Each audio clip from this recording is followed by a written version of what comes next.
Buenas tardes, vamos a iniciar entonces nuestra clase.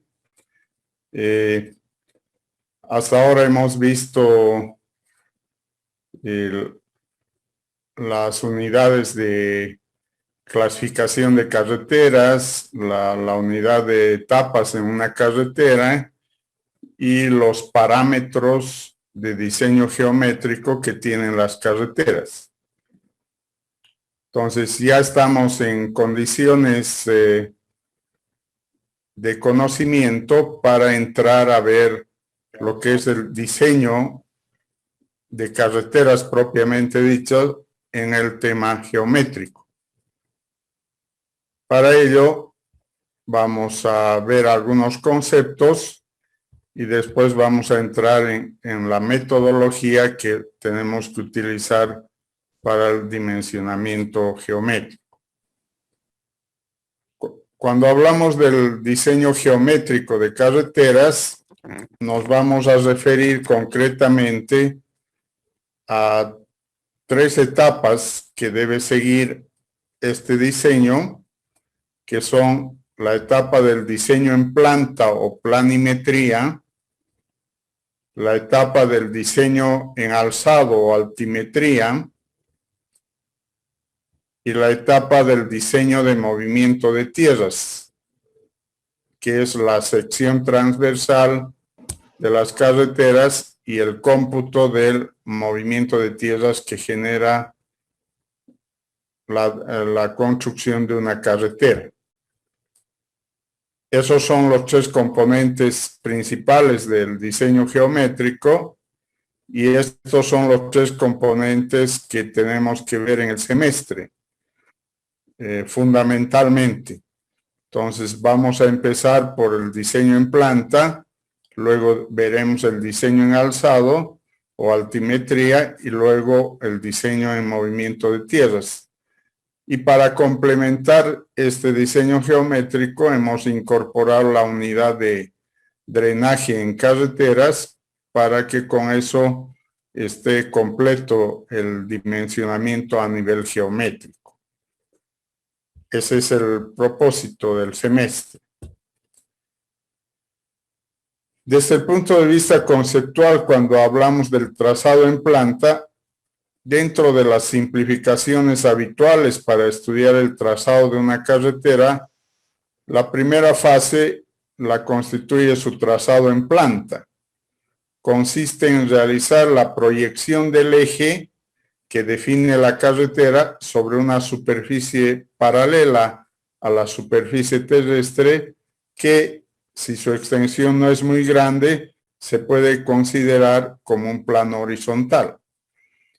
Eso es lo que hacemos en los proyectos de carretera, considerar a la superficie del terreno como una superficie horizontal donde vamos a diseñar la planimetría de la carretera sin preocuparnos de las variaciones que puede tener, que realmente lo tiene porque la tierra no es plana, más bien tiene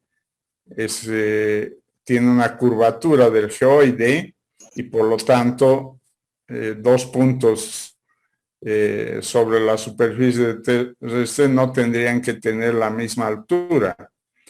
Entonces, sí hay una variación de eso, pero lo consideramos suficiente el dimensionamiento en planta sobre un terreno ficticio horizontal para hacer el diseño planimétrico. El análisis se realiza entonces más fácilmente en un espacio cartesiano de 2 dimensiones. Aunque el sistema de coordenadas puede ser cualquiera, es muy frecuente adoptar las coordenadas UTM según los paralelos del eje de las abscisas y los meridianos el de ordenadas. Entonces, normalmente las carreteras están diseñadas en coordenadas, pero la carretera es un elemento tridimensional y tendríamos que pensar en un diseño tridimensional. Para facilitar esto, solo lo hacemos en 2 dimensiones, la planimetría en 2 dimensiones y la altimetría también en 2 dimensiones, que solo lo vemos en planta, no en un cuerpo volumétrico. Y para ello, para utilizar las coordenadas, que normalmente usamos coordenadas cartesianas, nos recomiendan utilizar las coordenadas UTM, porque son las referenciadas a las coordenadas de la superficie terrestre, es decir, las abscisas y las ordenadas, ¿no? La latitud y longitud de la Tierra. Entonces, las coordenadas UTM sí hablan de esas coordenadas. En nuestras normas también ya la Administradora Boliviana de Carreteras exige que los diseños de carreteras estén en un plano de coordenadas UTM, o sea, reales, ¿no? No coordenadas asumidas que podrían tener valores, servirían igual, pero no estarían enmarcadas en las coordenadas cartesianas de la superficie terrestre. Entonces, ese es el propósito de utilizar las coordenadas UTM. La percepción de los ocupantes de un vehículo del trazado en planta no se deriva de las coordenadas de sus puntos, sino de otras variables relacionadas con ellas y más directamente perceptibles. Es decir, no influye que las coordenadas sean UTM o coordenadas cartesianas ficticias para el conductor, para el usuario pasajero en un vehículo al transitar por la carretera. Deja de tener su importancia, pero desde el punto de vista del proyectista de diseño geométrico sí es importante. Entonces, para nosotros sí es importante las coordenadas UTM.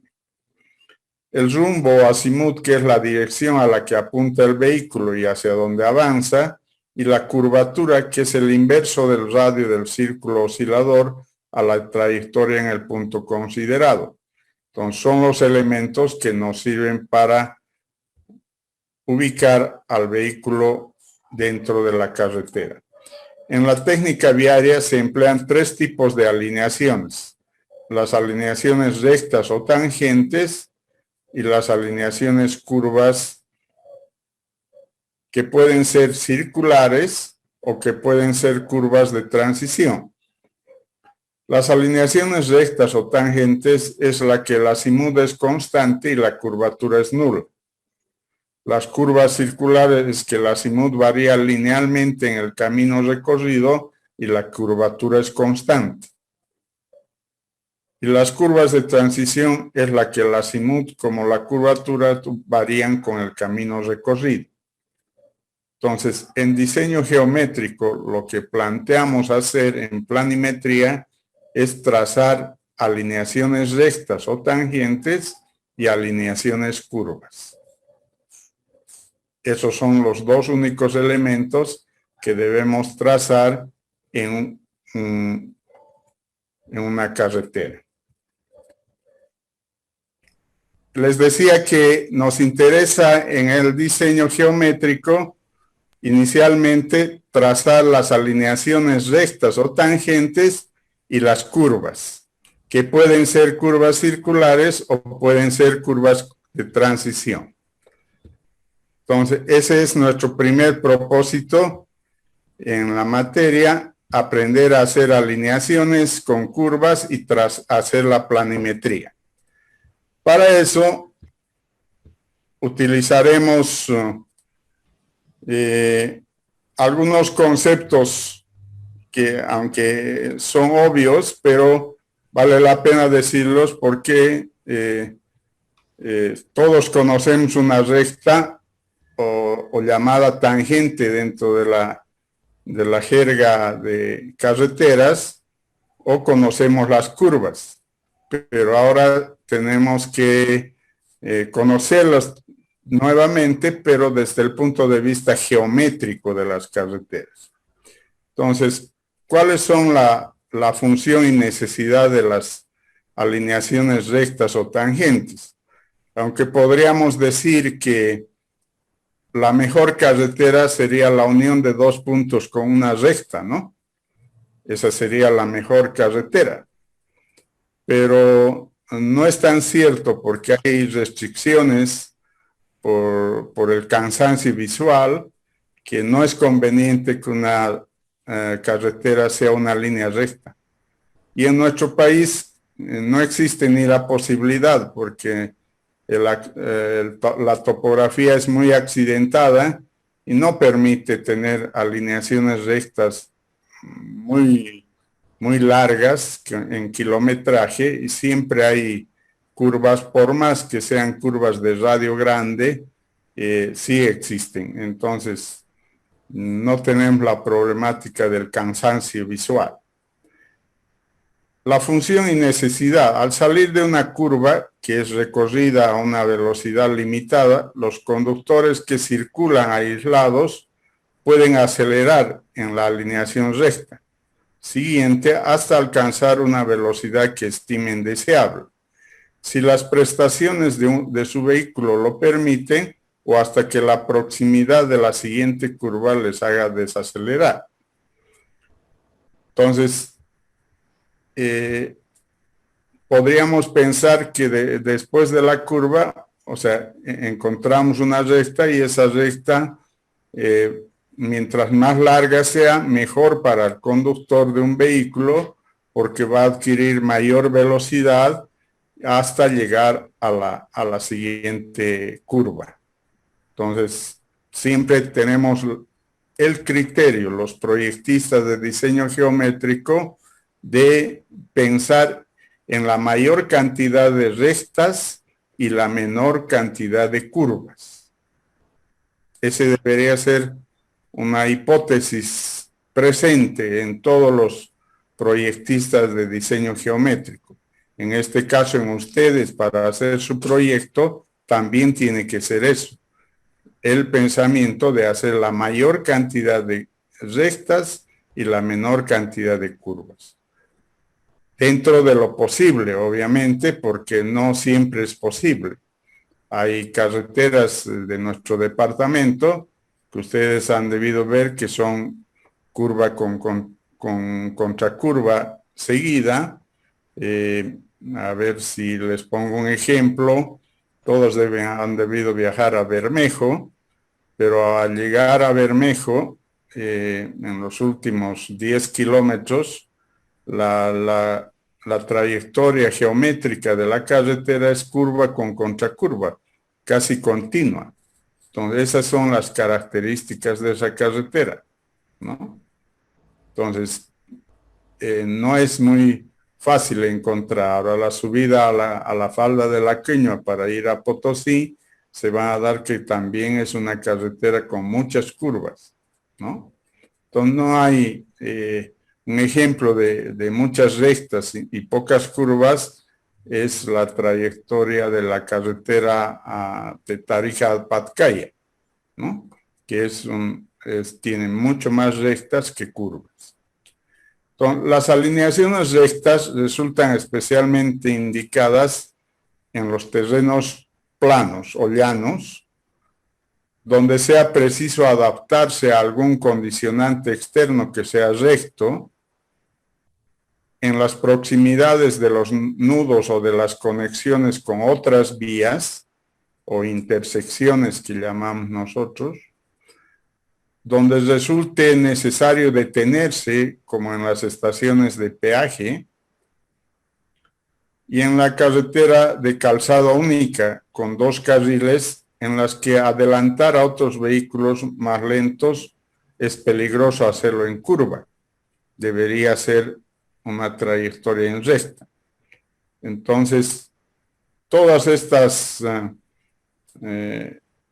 recomendaciones en el trazado en planta se deben tomar en cuenta en cuanto estoy haciendo el trazado como proyectista, ¿no?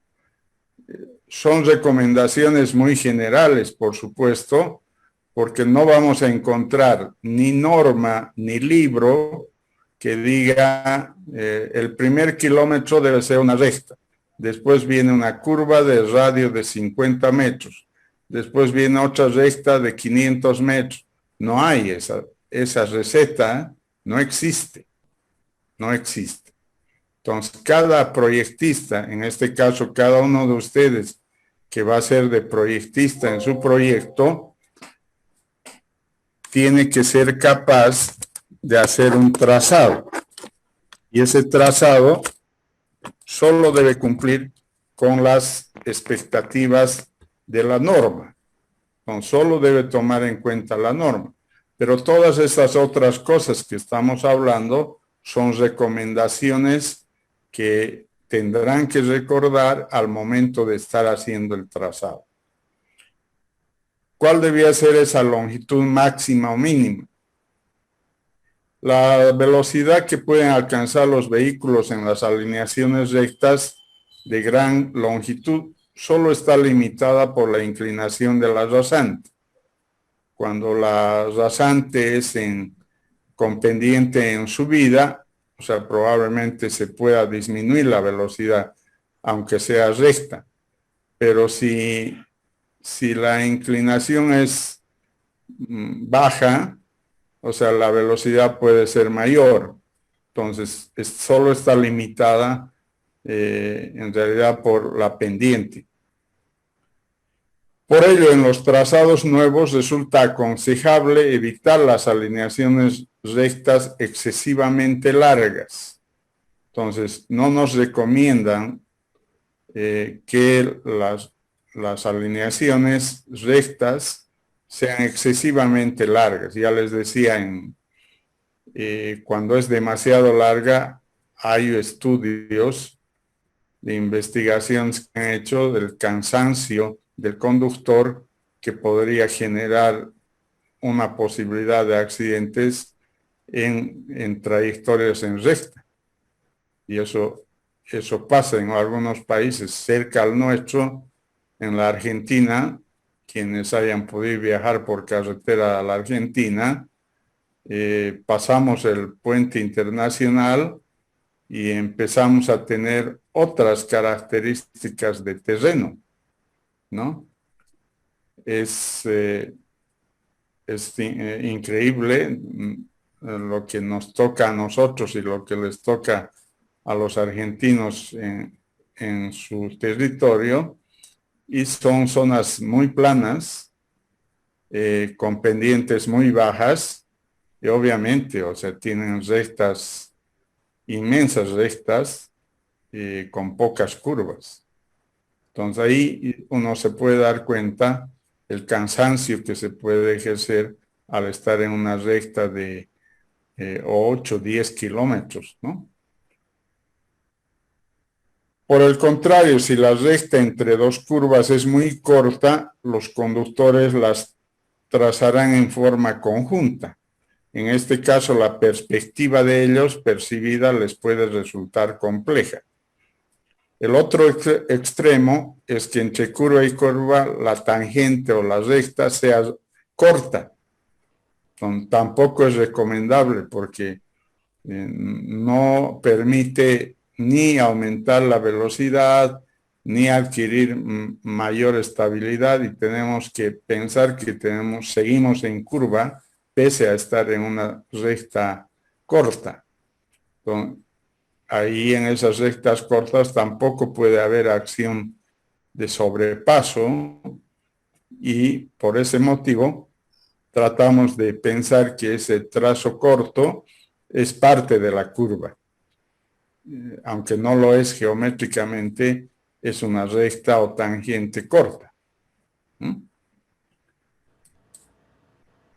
los tramos curvos, las condiciones dinámicas debidas a la fuerza centrífuga imponen ciertas limitaciones funcionales a todos los tipos de vía y en sus elementos, a no ser que la velocidad a la que se recorre una curva sea muy baja. En esas condiciones, la elección de dicha velocidad forma parte del funcionamiento del sistema global constituido por el conductor, el automóvil y el entorno. Por lo general, ¿qué hacemos los conductores en el país? Cuando llegamos a una curva, no solo en el país, tal vez es muy exagerado decir que en nuestro país, pero en todos los países, los conductores, cuando llegan a un tramo curvo, disminuyen la velocidad. Automáticamente disminuyen la velocidad para ir con menor velocidad la trayectoria en curva. Y nuevamente subir la velocidad en la nueva trayectoria en recta. Ese es un común denominador de la conducción que tienen los conductores en las carreteras. ¿Cuál va a ser el proceso del trazado en planta o la planimetría? Lo primero que hacemos es un trazado de alternativas, porque no tenemos más que la ubicación del punto inicial y el punto final. Un ejemplo, por decir, quiero hacer la carretera Tarija-Bermejo. Entonces tenemos como punto inicial Tarija y como punto final Bermejo. Entonces, no tenemos más. Entonces tenemos que pensar en alternativas de trazo. ¿Por dónde podría ir la carretera? Y ahí se pueden hacer alternativas pensando en varias situaciones, ¿no? O sea, el terreno, el tipo de material, la presencia de ríos y quebradas, y sobre todo pensando en la longitud, porque la unión entre dos puntos, lo ideal sería que sea una recta. Entonces, hacer trazos alternativos tratarán de ser en una menor distancia y no en una mayor distancia porque va a ser más costoso el proyecto. Entonces, esas alternativas tienen que realizarse y de ellas se elegirá una alternativa como la alternativa elegida y sobre ella recién se va a hacer el trazo definitivo. Y el trazo definitivo pasa por un trazo preliminar que toma en cuenta la pendiente, un trazo ajustado que tenemos que corregir por la variación de quiebres que nos hace un trazado preliminar y luego hacer el enlace de tangentes con curvas horizontales, porque no puede quedar en un diseño planimétrico de una carretera rectas con quiebres, tiene que ser rectas con curvas. Entonces, ese es el plan que debemos seguir en el diseño planimétrico. Entonces, vamos a hacer todos estos pasos para hacer el diseño planimétrico de un proyecto. Cuando vamos a las alternativas, ya les decía, en la diapositiva podemos ver con letras muy grandes el inicio y el final. O sea, es una carretera que tiene que ir del punto A al punto B. Entonces, solo tenemos el inicio y el final de la carretera. Entre ese inicio y ese final, puedo marcar varias alternativas. Y ahí tengo marcadas 3 alternativas, ¿no? Una con color amarillo, ¿no? Por la parte superior, que aparentemente es más larga y tiene más quiebres pero va por la zona del cerro, ¿no? Y puede ser más estable, ¿no? Ese podría ser el criterio, puede ser más estable. El segundo trazo va por una senda que ya existía, que puede ser la base del trazado de la carretera, y puedo ir más o menos siguiendo esa trayectoria. Entonces tengo también la unión del punto A al punto B, pero por otro sector. Y una tercera alternativa que es de color azul, que va por la parte izquierda, que toma la parte inferior tal vez y recorre, es un poco más corta que la alternativa 1, pero es más larga que la alternativa 2, ¿no? Pero puede tener la facilidad de que en esta quebrada que existe, pasa por la parte más angosta. Entonces puede ser un beneficio, ¿no?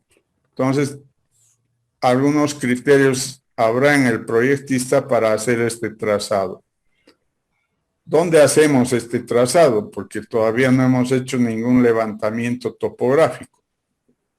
Entonces, para hacer estos trazos, utilizamos otro tipo de planos que son de la cartografía que tiene todo un país.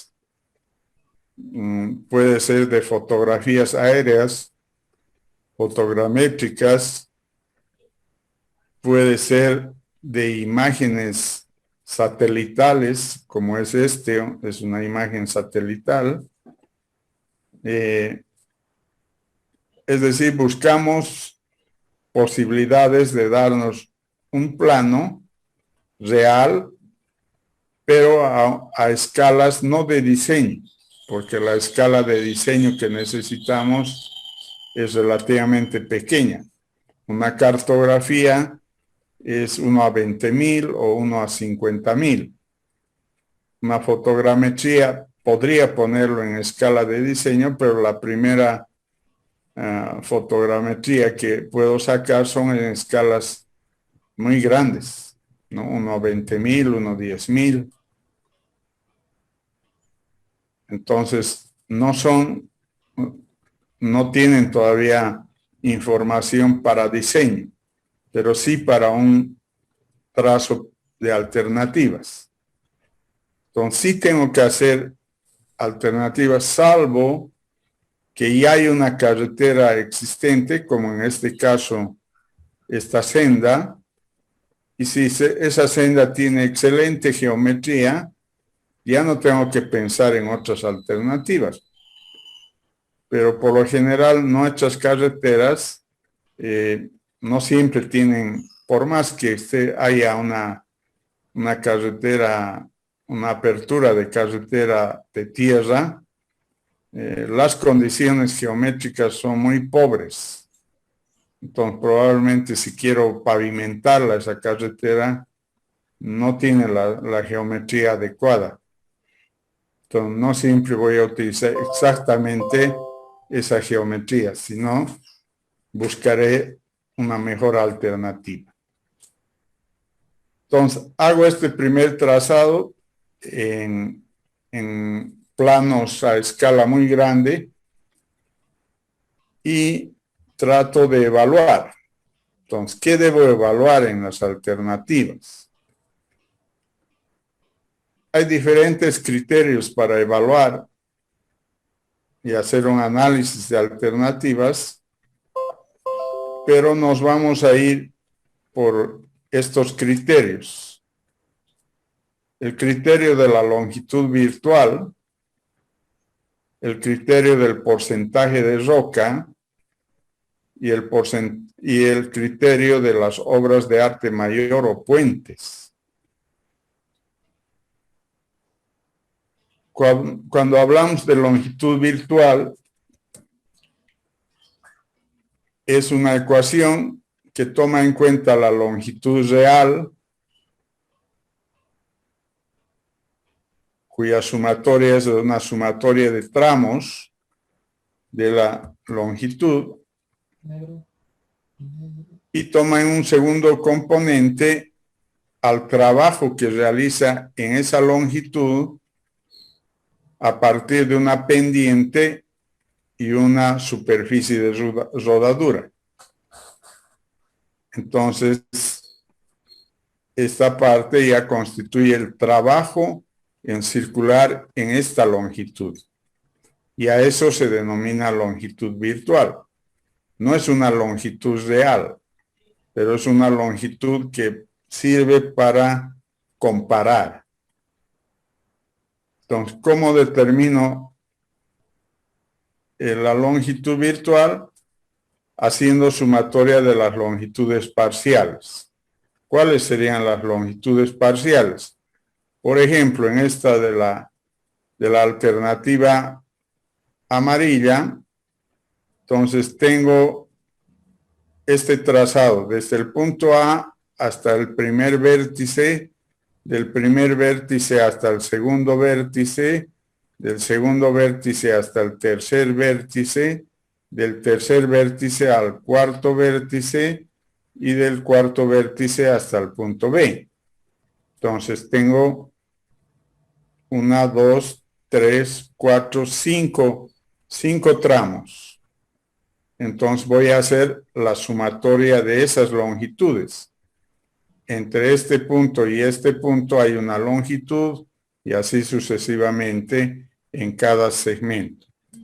Entonces tengo las longitudes y eso va en este primer miembro como sumatoria de longitudes parciales.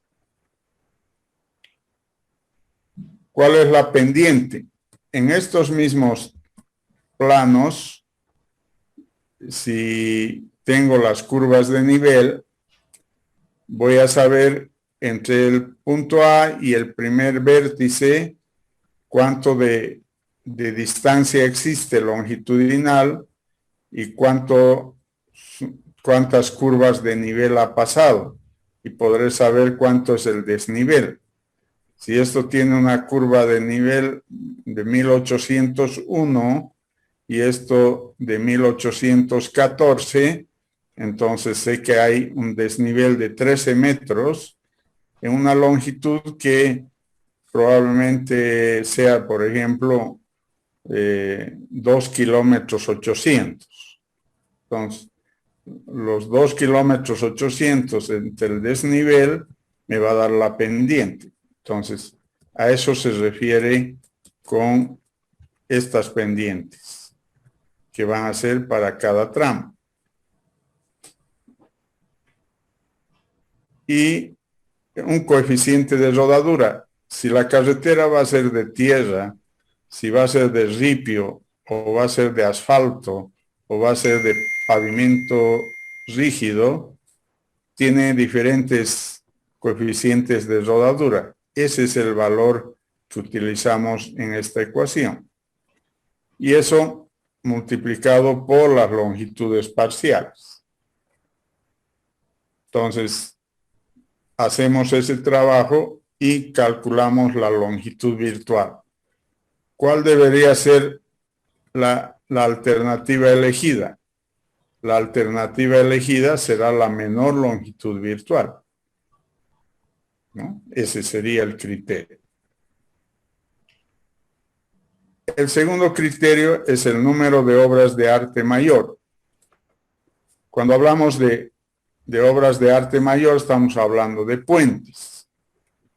Entonces, en el tramo que quiero hacer entre A y B, ¿cuántas veces voy a pasar quebradas y ríos? Entonces, aquí tengo una quebrada, aquí tengo otra quebrada, aquí tengo otra. Entonces, voy a pasar por 3 quebradas y en las 3 tengo que hacer puentes. Entonces, puedo decir que esta alternativa 1 tiene 3 puentes. Esta alternativa 2 pasa por 1 y por 2, pasa por 2 puentes. Y esta alternativa 3 solo pasa por una quebrada, que pasa por una sola obra de arte, un solo puente.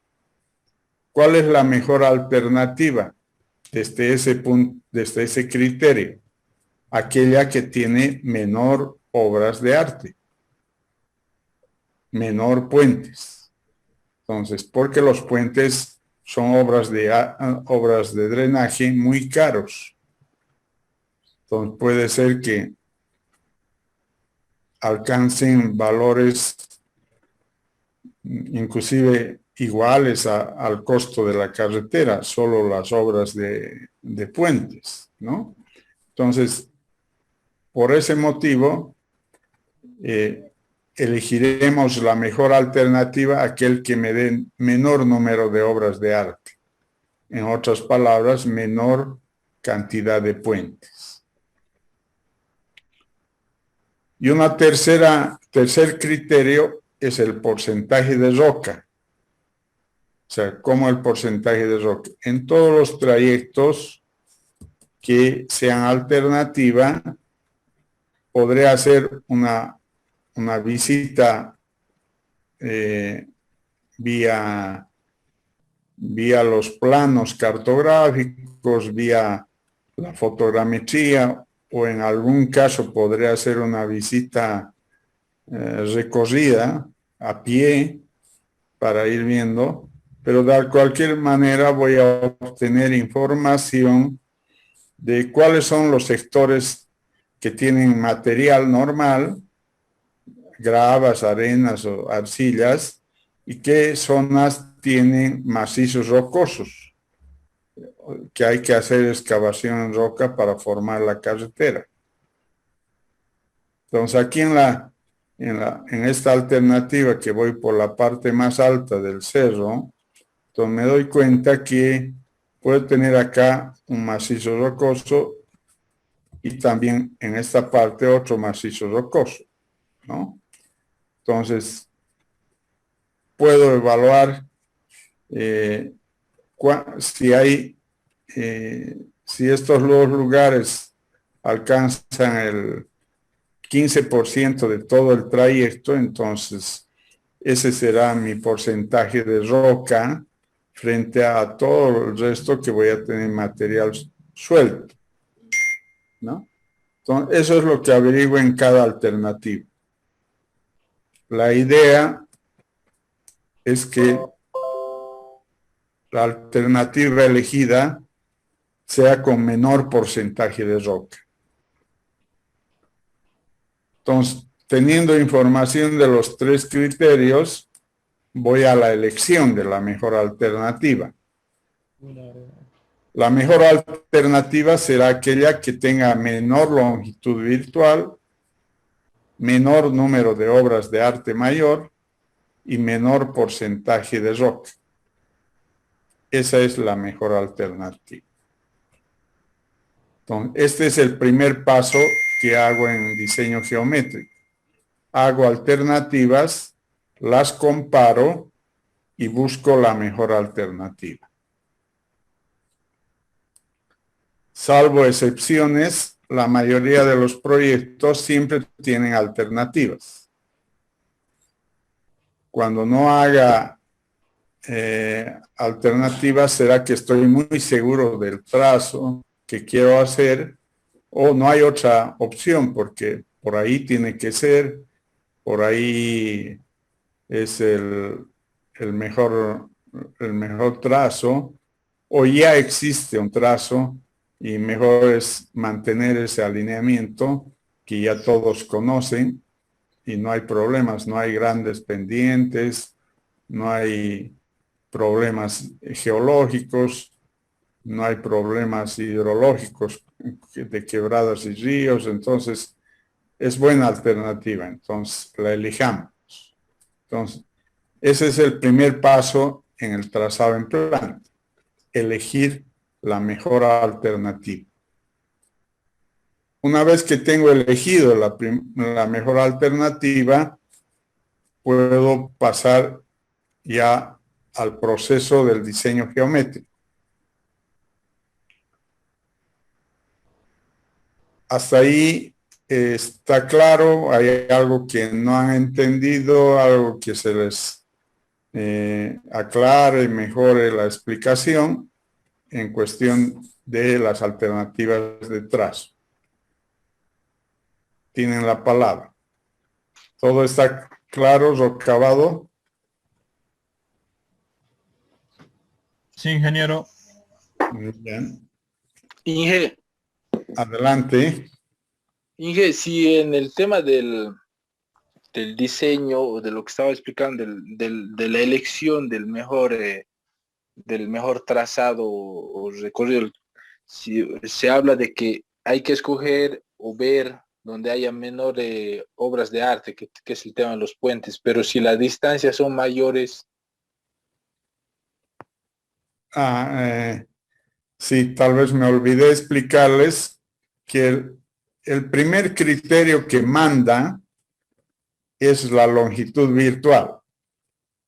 O sea, si tengo menor longitud virtual, debo elegir esa. La primera opción de elegir sería aquel que tiene menor longitud virtual, menor cantidad de puentes y menor porcentaje de roca. Pero si no tienen los tres menores, entonces el que manda para la elección es la longitud virtual, porque yo quiero la carretera más corta. No sé si eso contesta a lo que usted estaba pensando. Sí, Bueno, ¿alguna otra pregunta? Algo que no está entendido en las alternativas de trazo. Ahora, no hay una regla, no hay una fórmula, no hay algo que los libros digan. Las alternativas de trazo deben ser una por la izquierda, otra por el centro y otra por la derecha. No hay ninguna normativa para hacer las alternativas. Es el criterio del proyectista.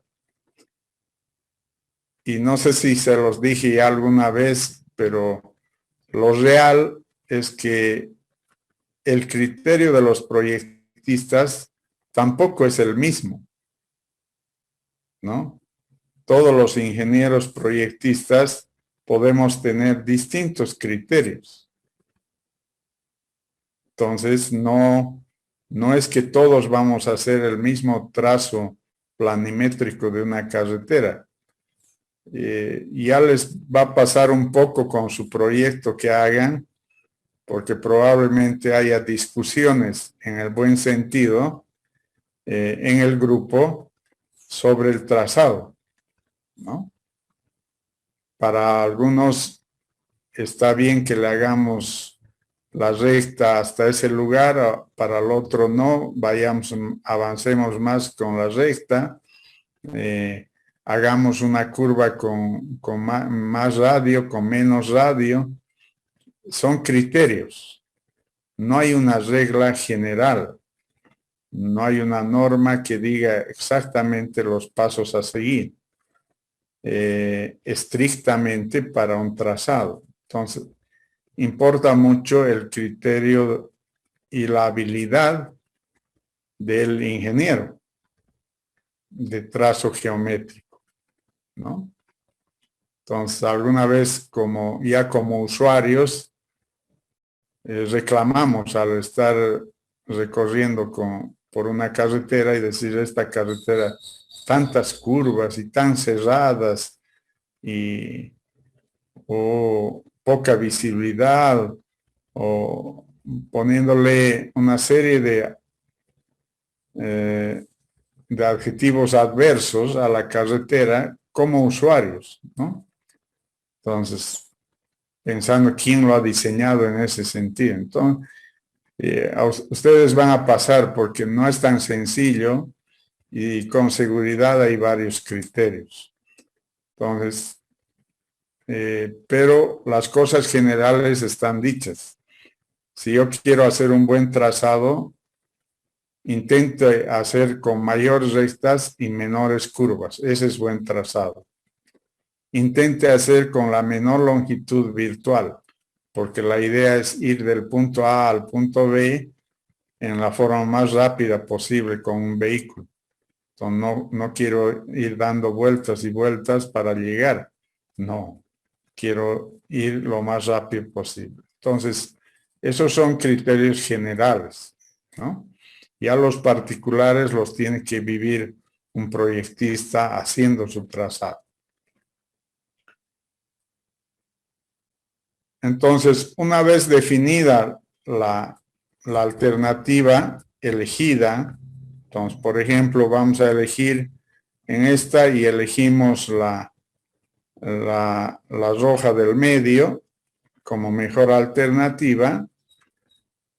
Y ahora, sobre esa alternativa elegida, tenemos que hacer recién el levantamiento topográfico del proyecto.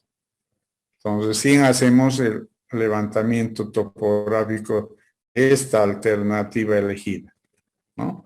Para que esos planos de ese levantamiento nos sirvan como base para hacer el diseño. Entonces, para hacer el levantamiento topográfico, lo primero que hacemos es armar una brigada topográfica con uno o dos topógrafos que son como capitanes del equipo y ayudantes y alarifes que van a hacer todo el cuerpo de la brigada topográfica y van a trabajar a hacer el levantamiento. Lo primero para hacer el levantamiento, lo primero que tengo que hacer es ubicar este punto y ponerle las coordenadas fijas de este punto, que es el primer BM. El BM es un banco de nivel. Entonces, el primer BM debe estar en el punto de inicio de la carretera. Entonces, acá en el punto A se va a iniciar la carretera y ahí debo hacer tener las coordenadas de inicio. Entonces, ¿cómo se obtienen las coordenadas actualmente? Antes hacíamos toda una planilla de coordenadas. No sé si en topografía todavía les han enseñado a hacer planilla de coordenadas.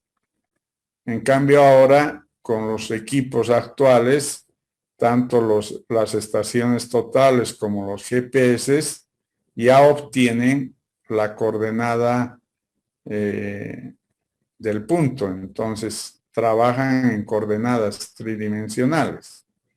Entonces, puedo obtener las coordenadas. Entonces, para obtener una coordenada precisa, que es del inicio, hacemos un trabajo con un GPS. No con un GPS de mano, que tal vez muchos lo conocen, que es un aparato pequeño que nos sirve para ir a obtener coordenadas en cualquier punto. Esos aparatos pequeños de GPS no tienen la exactitud que necesitamos. Entonces eso sirve para un levantamiento inicial, uno que no es definitivo, para darnos una idea, pero no es para el levantamiento definitivo. Lo que tenemos que utilizar es un GPS de doble frecuencia, por lo menos, para poder obtener valores con la mayor exactitud posible, que no es totalmente exacto, porque igual que la topografía, también la geodesia tiene sus errores y también se puede corregir esos errores. O sea, la circunferencia el radio del geoide que tiene la la Tierra influye en las coordenadas. Entonces, como estamos queriendo obtener como si fuera planimétrico en planta, no le damos mucha importancia a eso, pero sí puede tener una variación en las coordenadas. Entonces, de cualquier manera, obtenemos con lo más exacto que se pueda esta coordenada inicial. Y a partir de esa coordenada inicial vamos sacando varios puntos a lo largo de la alternativa, varios puntos que nos sirvan como enlace para hacer el levantamiento topográfico. Entonces, ¿cuántos puntos? No hay un número definido, pero de acuerdo a la visibilidad que tengamos, iremos colocando los puntos necesarios, ¿no? Y en esos puntos también quiero obtener las coordenadas con el GPS. Entonces, mantengo el GPS en este punto y puedo andar con otro GPS rover a obtener estos puntos a lo largo de la poligonal abierta que me ha formado entre el punto A y el punto B. Una vez que están las coordenadas de los BMs, tengo que hacer inclusive una corrección, porque de esta coordenada debería llegar a esta coordenada pasando por estas otras. Y si hago un control planimétrico, un control altimétrico a eso, puedo encontrar errores, que no llego a las coordenadas del punto B. En ese caso tengo que hacer una corrección de coordenadas. Eso lo han debido hacer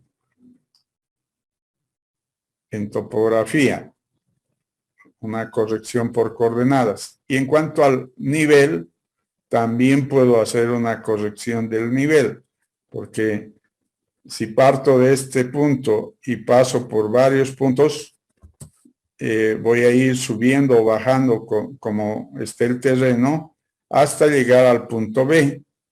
Pero si ya tengo la cota del punto B y no llego a la misma, es que hay un error que se ha ido acumulando a lo largo del trayecto. Entonces tengo que hacer una corrección para corregir los niveles de los puntos intermedios. Ese es el propósito de hacer los BMs, que van a ser las referencias para mi levantamiento. Obtenido los BMs ya corregidos, empiezo a hacer el movimiento o el levantamiento utilizando la estación total. La estación total puede obtener datos de puntos en todo su recorrido circular que puede hacer con su eje, es decir, en los 360 grados. Entonces puedo obtener datos desde el primer BM en todo el sector que corresponde a una circunferencia de 360 grados. Entonces, podré obtener en el mismo nivel, en distintos niveles, como sea más necesario para mi levantamiento topográfico. Entonces, voy a ir obteniendo esa información hasta donde pueda ver con la estación total, luego pasaré a otro punto intermedio, punto BM, donde estaciono el instrumento y vuelvo a sacar a su alrededor los puntos topográficos para obtener sus coordenadas que me permitan graficar las curvas de nivel. Eso repito en todos los BMs a lo largo de la poligonal base que he formado entre los puntos A y B. Obtenida esa topografía por la estación total, vuelco toda esa topografía en un programa, o si lo hago a mano lo puedo hacer un plano, graficar un plano de curvas de nivel, que creo que a estas alturas ya no lo hacen en topografía, o sea, graficar las coordenadas o las curvas de nivel a mano, porque hay muchos programas informáticos que grafican las curvas de nivel. Entonces puedo agarrar cualquiera de esos programas y con la información de la estación total en todos los puntos, grafico las curvas de nivel, que son circundantes a la alternativa elegida, ¿no? Entonces, una vez que ya tengo esas curvas de nivel, las pongo esas curvas de nivel en un plano a escala. Las escalas que más se manejan son las escalas 1 a 1000 o 1 a 2000, y las equidistancias entre curva de nivel y curva de nivel normalmente son cada metro para facilitar el diseño. Entonces, obtenido ese plano de curvas de nivel con equidistancias de cada metro y con coordenadas, puedo pasar al siguiente proceso, ¿no? El siguiente proceso es un trazo con pendiente definida. Entonces, ¿cuál es esa pendiente definida? Entonces, hemos avanzado en los parámetros de diseño pendientes máximas y pendientes mínimas. ¿Cuáles son esas pendientes máximas y mínimas según la ABC? ¿Alguien recuerda? 4 y 8 creo, Inge. ¿Qué sería 4 la mínima? Sí, y 8 la máxima. Mal. A ver, otro compañero que recuerde las pendientes máxima y mínima según la ABC. ¿Nadie? Luis Enrique, ¿me escucha? 8%, Inge. No. La máxima, Inge, sería 12%. 12%. Correcto, Ivana. ¿Desde cuánto?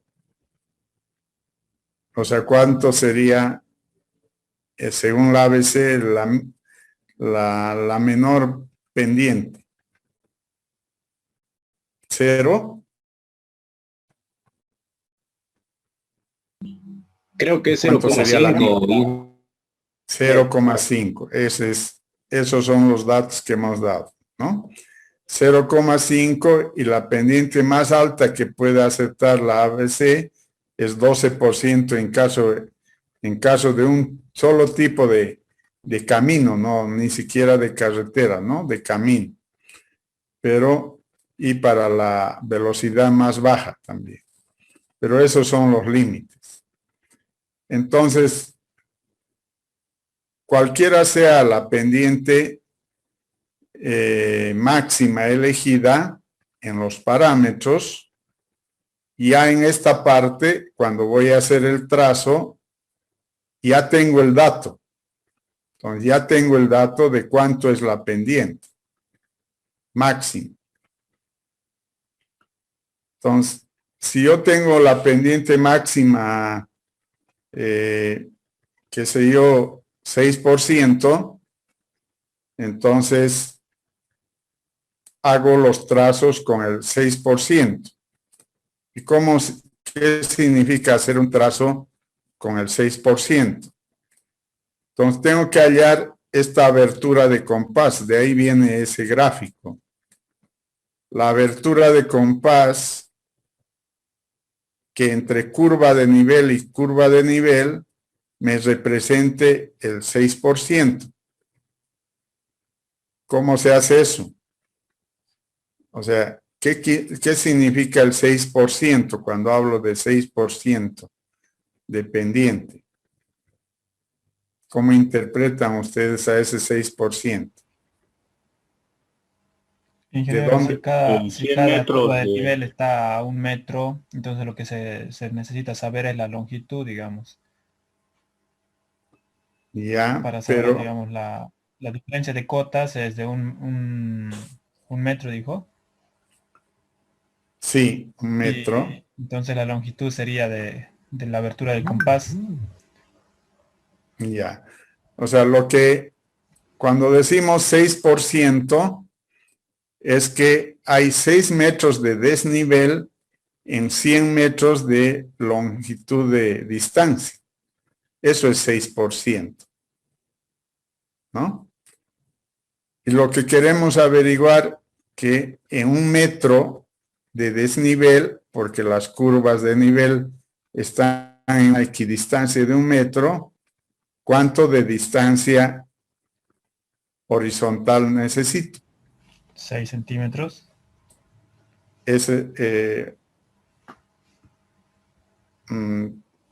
Sí puede ser, pero para cada pendiente tengo que calcular, es una regla de 3, ¿no? Que tengo que calcular y que además la tengo que pasar a una escala, porque esa distancia tiene que ser a una escala 1 a 1000, 1 a 2000, y recién podré obtener la abertura de compás, por eso se llama abertura de compás, en centímetros. Y esa es la que voy a utilizar en el plano, ¿no? Entonces, ese es el trazo con pendiente. Ahora, ¿toda la carretera hago con una sola pendiente? No. No puedo hacer con una sola pendiente porque el terreno tendría que ser exactamente la misma pendiente, las mismas características topográficas. Y como en la diapositiva se ve, nunca va a ser un terreno con las mismas características topográficas. ¿Alguien me puede indicar en el terreno dónde está la parte más plana y dónde está la parte más montañosa en ese plano?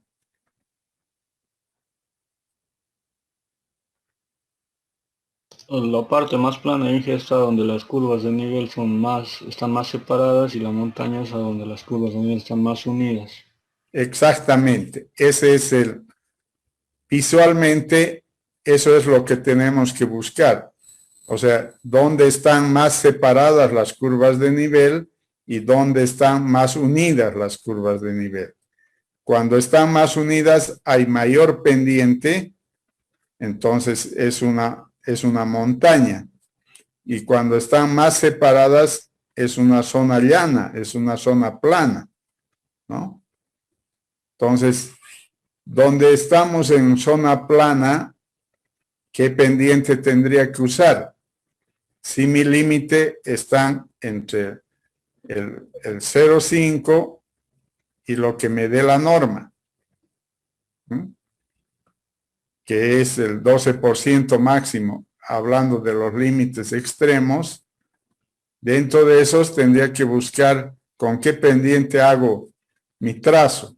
Entonces en la zona plana haré con la más baja, 1%, 0,5, 1.5, 2%. Ya será criterio del proyectista, pero buscaré en la zona plana una pendiente baja. Y en la zona montañosa, donde las curvas de nivel están más unidas, tengo que buscar una otra pendiente. Tengo que hacer con pendientes más altas, cercanas al 12%, para que que vaya en ese sentido del terreno.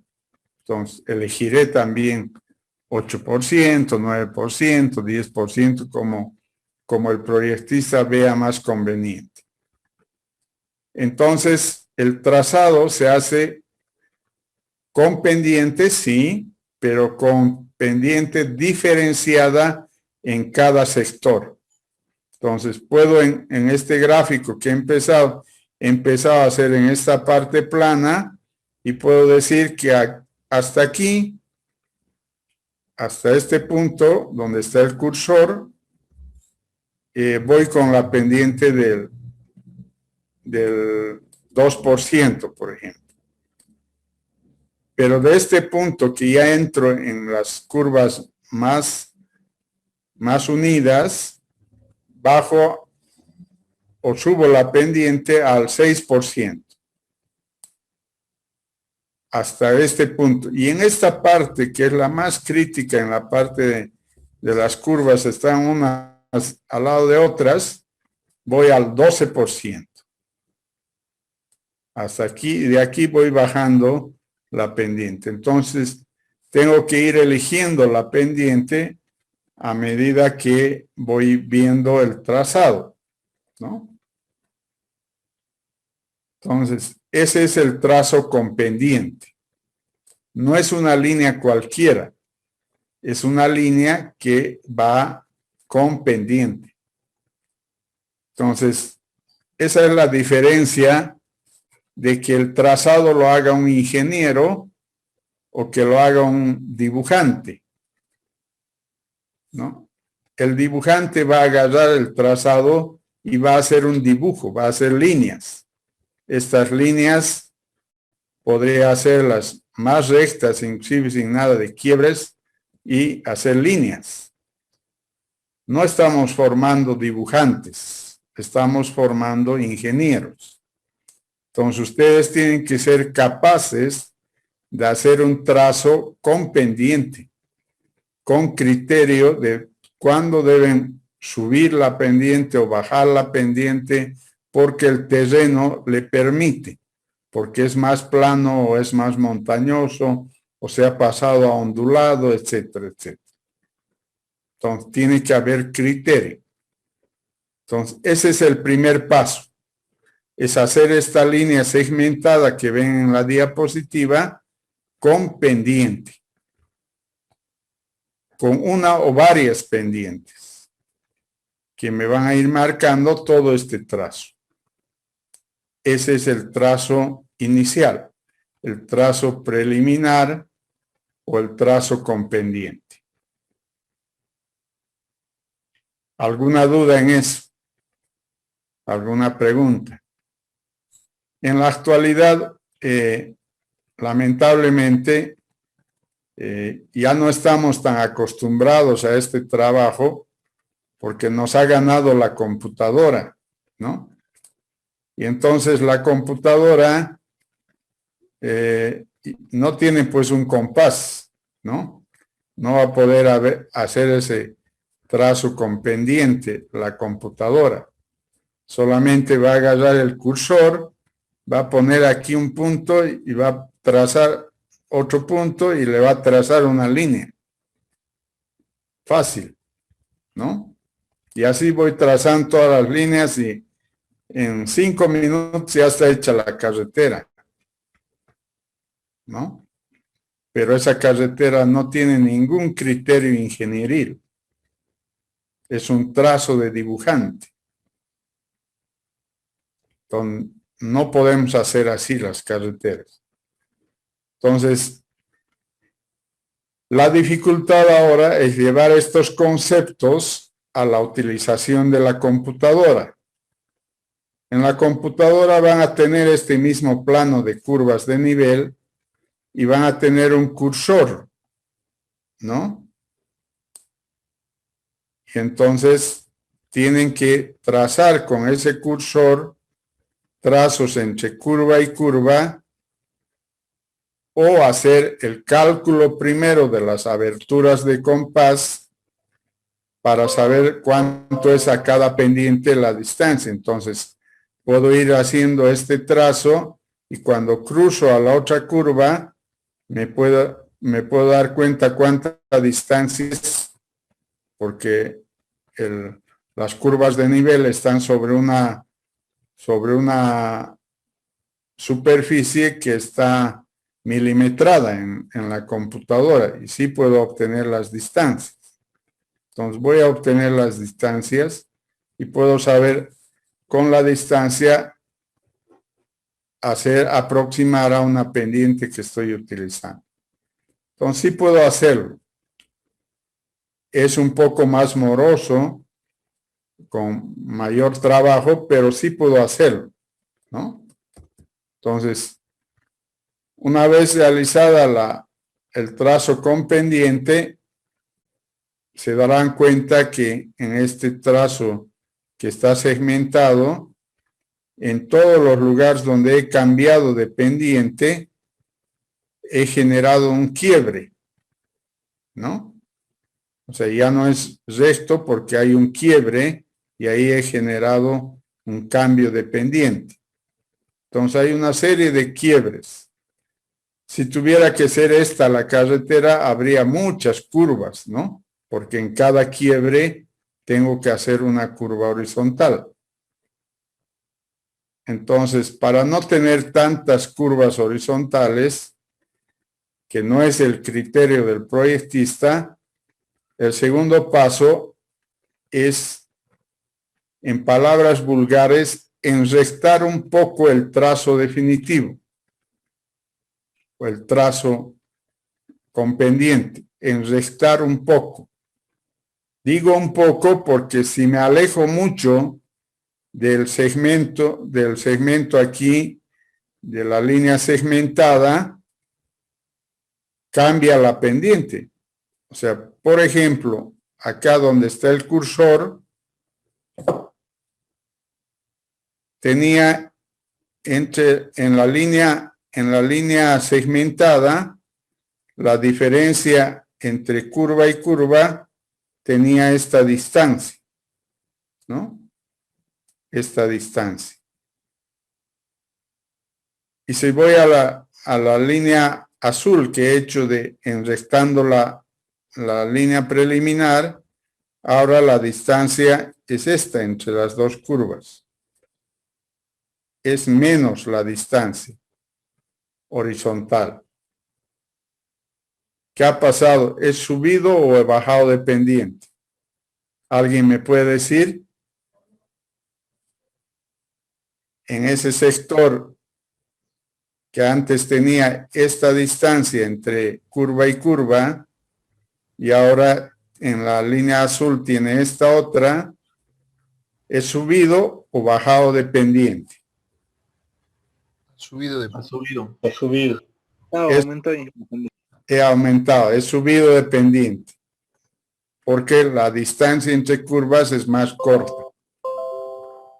Si la distancia entre curvas fuera más larga, he bajado de pendiente. Entonces, de cualquier manera, en este trazo que estoy queriendo enrectar la línea preliminar con líneas de mayor tangente o mayor recta, voy a cambiar las pendientes. Pero no quiero cambiarlas demasiado porque si no, ya no es un diseño, ya es un dibujo. Entonces, haré un trazado muy cercano a la línea segmentada. Y eso es lo que he hecho con esta línea azul.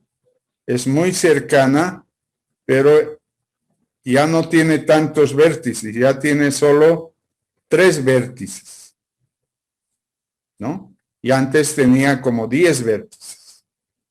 Y va a haber 10 curvas. En cambio, ahora solo habrá 3 curvas.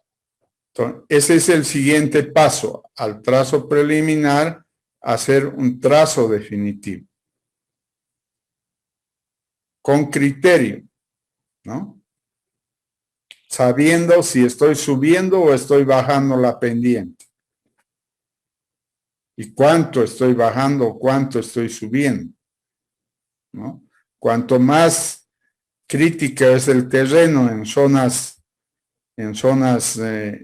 con curvas de nivel muy pegadas, el cambio es más grande, ¿no? El cambio es más grande de pendiente. Entonces, ese es el siguiente paso. Una vez que tengo el trazo definitivo, ahora tengo que estos vértices enlazar con curvas, porque no pueden quedarse como vértices. Entonces tengo que hacer una curva horizontal acá, otra curva horizontal en este punto y otra curva horizontal en este punto. Entonces tengo que enlazar las tangentes con curvas horizontales. Ese es el siguiente paso. El enlace con curvas horizontales. Entonces hago el enlace con una curva horizontal. No estamos diciendo qué curva es, pero es una curva horizontal que enlaza a las dos tangentes, ¿no? Ese es el siguiente paso.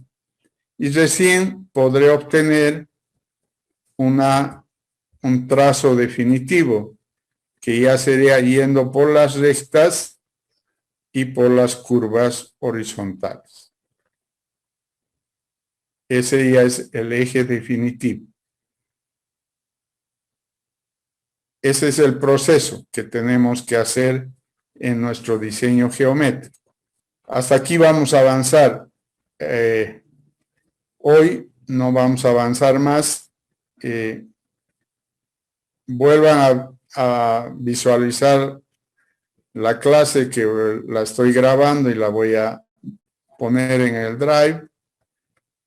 Vuelvan a verla para que esté entendido y analicen todo lo que hemos hablado hoy, para que si hay algunas preguntas antes de iniciar la siguiente clase, háganlas las preguntas, porque no podemos ir al enlace de curvas horizontales sin haber entendido lo anterior.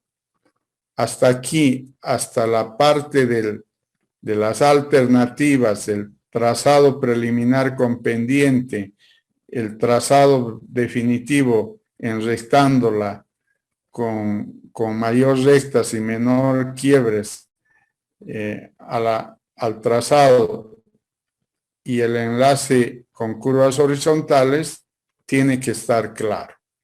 Bueno, con eso hemos terminado. Repasen un poco, vean todo lo que hemos avanzado y preguntas al inicio de la siguiente clase antes de pasar a ver las curvas horizontales. Bueno, con eso terminamos y nos volvemos a conectar con ustedes el día sábado a las 7 de la mañana. Hasta luego, hasta luego.